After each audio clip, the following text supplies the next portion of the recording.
This video, this is officially my most vulnerable video yet.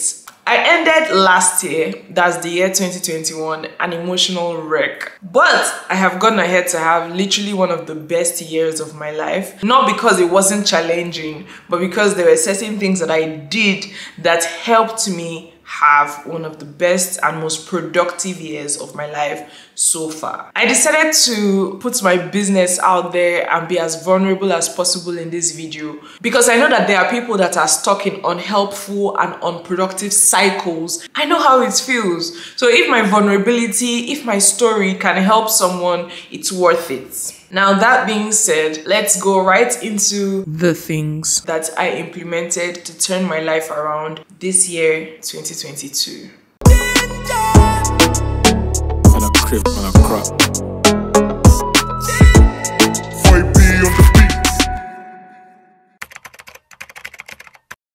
Hello guys and welcome back to my channel if you're an OG subscriber, and if you're just seeing this face for the very first time, hi, hello, my name is Benny, and on this channel we talk about all things adulting, adulthood, leveling up in your 20s, as well as self-development and self-improvement tips. So if that's your cup of tea, kindly click on that subscribe button and also that bell button so that you'll be the first to be notified the moment I drop a video.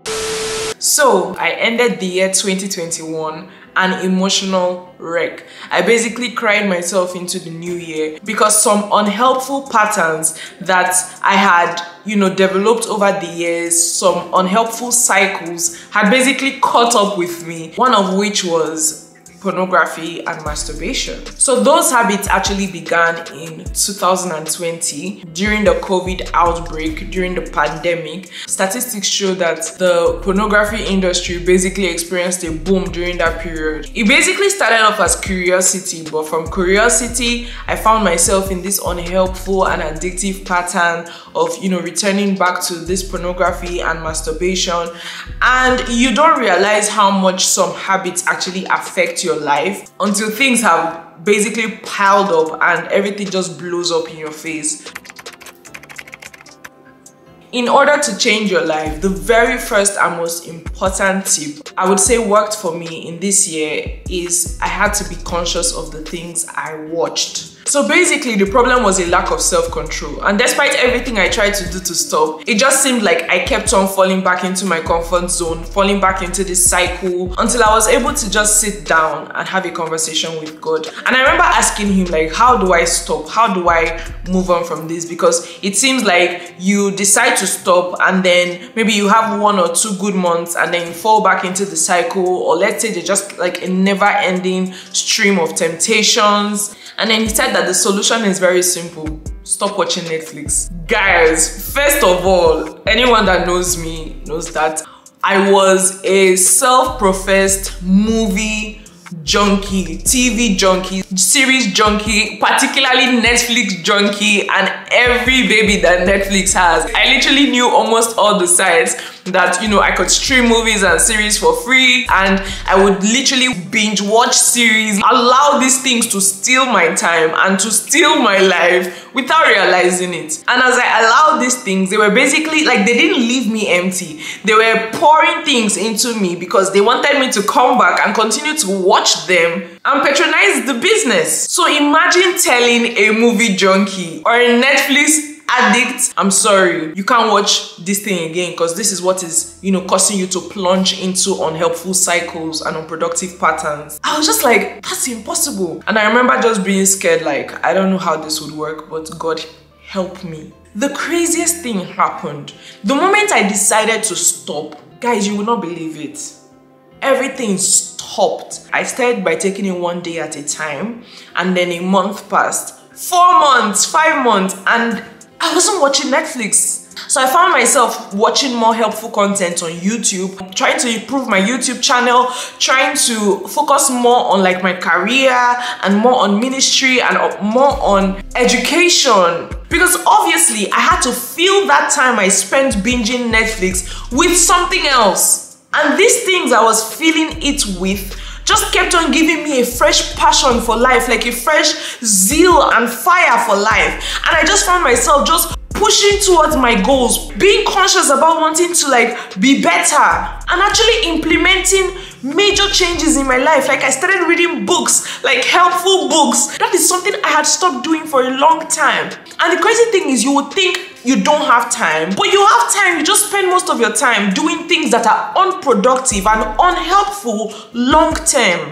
And that was basically my story until I took Netflix out of the equation. Guys, that was the most mind-blowing change I have experienced my whole life. Now, I'll not lie to you and say there wasn't the temptation to watch it sometimes. But I remember, like, after like months kept on passing and like the opportunity would come to watch Netflix, it just never fancied me anymore. I was just like, I have things to do. I just had a fresh sense of purpose, and I realized I had so much to do in my life that it would have never occurred to me if I never took Netflix out of the equation. This month makes it exactly 1 year since I stopped watching Netflix. And not only did the pornography and the masturbation come to a very abrupt end from the moment I even made that decision, but in addition to all those, I have had the most productive year and the most purposeful year of my entire life. I'm not saying that Netflix is bad. I'm just saying that if you have gotten to the point where this is now an addiction and you have to be completely honest with yourself, then there are so many aspects of your life that you are sacrificing because you want to get a couple hours of satisfaction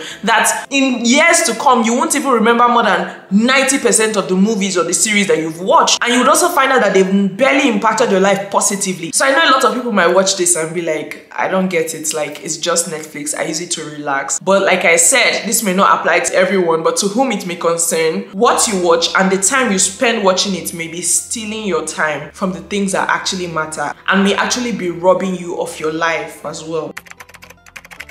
Secondly, the friends you keep. Now, like I said, I ended the year 2021 in tears, and that was because I had been keeping friends that I frankly did not have any business keeping. And I remember just like having conversations that had basically blown up in my face, and I just cried myself into the new year because of that and all the other unhelpful cycles that I was stuck in. In the course of the year 2022, I found myself drawing closer to friends that actually cared about me, that actually wanted to pray with me, and we would spend time together and we would share, our challenges and encourage each other. And I just found myself growing a lot, learning a lot, and mostly being positive when maybe challenging things happened. Because believe it or not, the people you surround yourself with, they actually rub off on you, whether in the short term or in the long term. They eventually have an effect on you, on your decisions, on your perspective, on your actions, and so on and so forth. So you want to change your life? Well, surround yourself with people that actually have that same goal, with people that are productive, with people that are reasonable, with people that are positive and want to actually see you win in life. If you study people that are successful financially, you would find that a lot of them, they have friends that are also financially successful, because guess what? Like attracts like. So if you're always around negative people and people that are not reasonable and people that don't have a passion or zeal for life, then you will just find that that would eventually rub off on you as well. Separate yourself from unnecessary associations, from people that are not adding to your life positively, from people that don't bring you joy, from people that don't give you peace, and so on and so forth. If you're a Christian, I can even encourage you to pray about this. Like, you can actually tell God, I want good friends. And He has answered that prayer for me. Like, He actually brought good friends into my life. Finally, the last tip that will help you not just change your life, but transform your life is the habits that you develop. You may not know this, but everyone's life is a reflection of the habits that they engage in on a daily basis. A lot of people talk about hitting your goals and going into the new year with New Year resolutions and so on and so forth. And goals are not bad, but you will not reach your goals if you have habits that are contrary to the goals that you want to achieve. How can I want to change my life and transform my life, but immediately I wake up, the first thing I do is, go on Netflix to complete a movie that I was watching the previous day, or to watch the next episode of a series I started the previous day? How Oh, tell me how I'm going to end up having a productive day. It's not possible. Rather than obsessing over goals but still end up not accomplishing any of them and feeling bad, try to develop healthy habits. In a nutshell, habits comprise of 3 major parts: an environmental cue, a behavioral response, and a reward. To create a new healthy habit or to break a bad habit, you will want to be as intentional as possible with those 3 parts that I mentioned. So basically, it's kind of like manipulating your brain to help you get what you actually want, rather than what you don't want, which you typically get. So I got this from Manson. So I'll give you an example, and this is the same example that I read in his article. Let's just say you want to lose weight in the year 2023 or in a new year. Now let me tell you how you will not lose weight. You will not lose weight by just thinking, I want to lose weight. It doesn't work that way. You have to actually put certain things in place to ensure that you lose weight. So rather than thinking, I want to lose weight, probably say, every time I wake up, I'm going to take a 30-minute walk. That is the environmental cue. Something that you always do is wake up, but you have tied the taking a 30-minute walk to the normal or regular act of waking up. Or the moment you get back home, change to your workout clothes. So basically, you have tied the habit of getting back home to changing into your workout clothes and taking a walk. So basically, you're mixing a regular habit or action in the environment that you're used to with something that will propel you to where you actually want to get to. And that's basically an environmental cue triggering a new behavioral response, which is working out. When you get back from the workout session, you could decide that, you know what, I'm going to make myself an amazing meal. And that is basically introducing reward to the act that you have just performed. So that way, you're looking forward to that reward every time that you perform that act in the future. The habits we practice actually have a compound effect in our lives. The moment you do this, the goals will take care of themselves. You just find yourself naturally losing the weight, naturally being more productive, and so on and so forth.